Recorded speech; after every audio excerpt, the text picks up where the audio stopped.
This is part two, talking about some things to consider when it comes to the freedom of speech in America. One thing I want you to think about is, what is speech? Because speech goes beyond, when it comes to this area of the law, just words and exchange of ideas. Speech can be different forms of expression. So there's a boatload of case law out there on all different kinds of scenarios. Here are some interesting ones. I know it's controversial, but burning an American flag has been considered to be protected speech. But burning a draft card is not considered protected speech.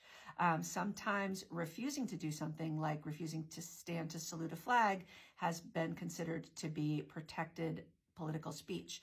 But some other scenarios in schools, specifically using obscenities, advocating for the use of illegal drugs in a school scenario, is not considered to be protected speech, with some very specific scenarios there.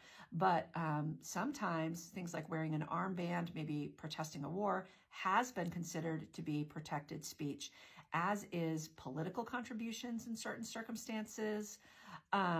There's just so much out there regarding where the government is considered to have overstepped their bounds in cracking down on someone's speech, and other cases where they've said, no, it's perfectly okay for the government to do that. So really interesting to think about what is considered speech and when the government can come after you for it and when they cannot.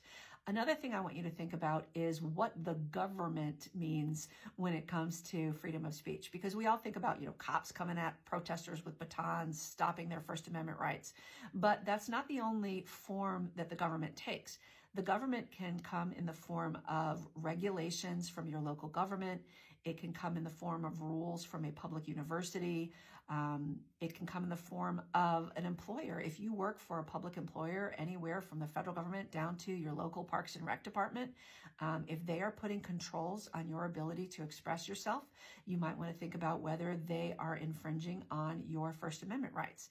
And for those of us that don't work in a public government job or don't go to a public university, I want you to think about something, because there may still be recourse for you if you feel like your right to express yourself is being denied.